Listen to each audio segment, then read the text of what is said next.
Hi guys, today I'm going to do a video about how to fish for trout in reservoirs.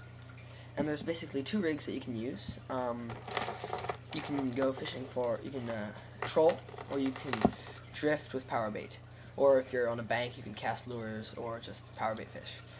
And I usually use power bait or power worms, and power worms and power eggs. My favorite is right now actually I don't use power bait at all anymore. I like the power worms and the power eggs better because I feel like they're you don't have to change your bait all the time, and I feel like they work better because they're also they don't fall off your hook at all, and they're durable and everything, and you can use them for more than one fish.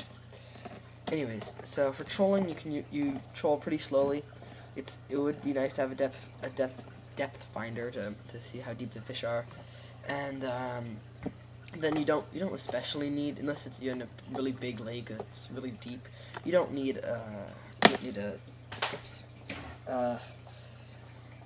what's it called, a downrigger. Usually you can just use a deeper diving lure or put some weight on your line. And so some good lures would be this is X-Wrap. You can that'll work. Otherwise, people like the jointed Rapalas, and then sometimes like a Husky Jerk or something like that'll work too. So those are, people like, well, usually I like trolling Rapalas. Those work nice. Other lures that work good though are Castmasters. Here I have a small gold one. I have a silver and green one. I have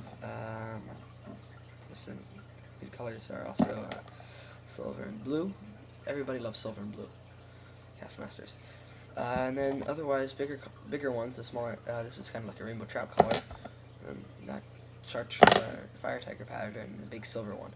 These bigger ones work nice too. Smaller ones just smaller fish and for lighter tackle, but then usually the slightly larger sizes are the ones you want to use. Okay, so that's basically it for the trolling. If you want to go deeper, let out more line, that works too. And then for the rig that I use for power bait, it's really easy and really simple and not hard to make. All you need is so your leader would be your main line. I use usually 6-pound test is perfect. Actually most of my rods right now are 4-pound test, and I wouldn't go very much bigger than 8-pound test, especially if you're trolling. There you just tie your lure to the main line, so you want it pretty small. And for leaders, 2 to 6-pound test. I'm using 4-pound test. It's perfect. You can land big fish on 4-pound test, and it's also small enough so that it doesn't scare the fish. So the rig is easy. You need I think this is a ½ ounce or a ¼ ounce, or just a little slip sinker that's heavy enough so you can cast it easily. And I use a medium light rod, and then a small bead, and then a swivel, a small swivel, so that it really helps line twists. I tie an improved clinch knot. I'm not going to show you guys how to do that because there's a lot of other videos on YouTube about how to tie improved clinch knots. Okay, so once you tied your swivel to your main line after your bead and weight, I tie a 4-pound test leader, just like what I said before, 4-pound test. And yeah, another improved clinch knot right here. And for leader length, it doesn't really matter.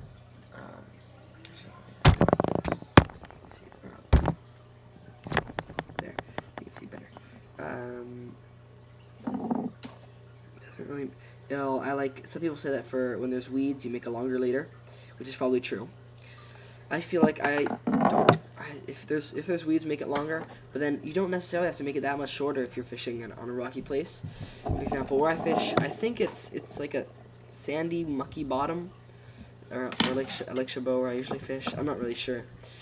And so then I usually take like about a 2-foot leader, maybe 2.5 even. So you cut that off to about 2 foot, and then for hook. Since I always fish with power eggs, you want a small single hook. Really small single hook. There. That. So I'm not sure what size this is, but you want it so that it'll, like, it can't be too small, but like just like panfish size basically, something that you'd use for panfish. And I tie another improved twist on here. So I use the small hooks because if your hook's too big, you won't be able to. If your hook's too big, you're gonna need too much bait to make it float off the bottom, and because you need it to float so that your weight's on the bottom and then your hook's floating up with the bait. So here's the finished rig. Let me quickly get the tap in on that. Okay. The finished rig is like this. So you have your sliding sinker and about 2 feet of line. Oops, and this is getting tangled. Then, sorry. There we go. And then a small hook.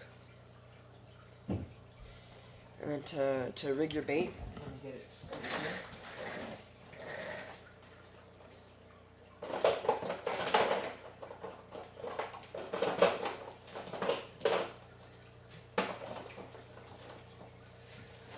What I use is power eggs.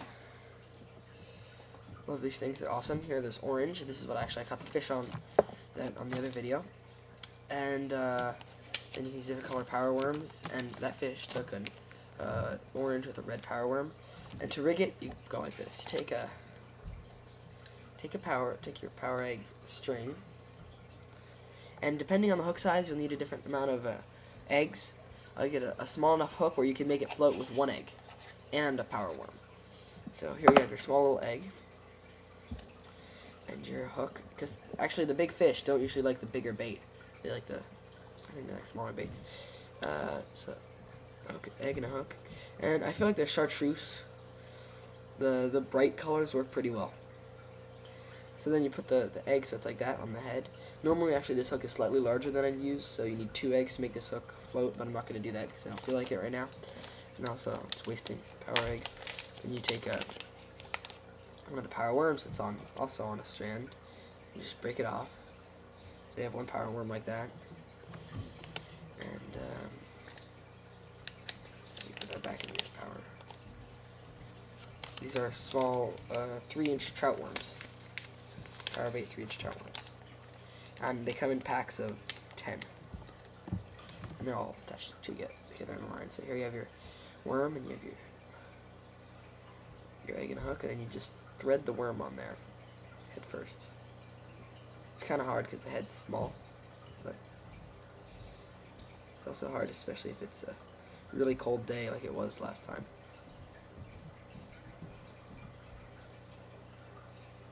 There you go, it's working, and there you go. So now you have your egg and a worm, and just cast that out and make sure it's enough to make the hook float off the bottom. You have your weight on the bottom and your rig floating up. And then what I do to when I'm fishing, what I do to do a strike indicator, to use as a strike indicator, is you take so you have your rod here, and then you have your eyes, and then so your line's going through all the guides, and you're not eyes, guides, so you have your guides out here, and your line's going through the guides, so you'll pull the line down from 2 guides and hang a bobber on you attach a bobber to a swivel, to a snap swivel, and you open the snap and put it on the line and just hang it down, and when a fish bites, it'll pull it back up, so you'll be able to see it easily. Then you just run up and set the hook, and so that's how I fish for trout in my local lakes and reservoirs. And this probably will also work for rivers, but it's best in still water.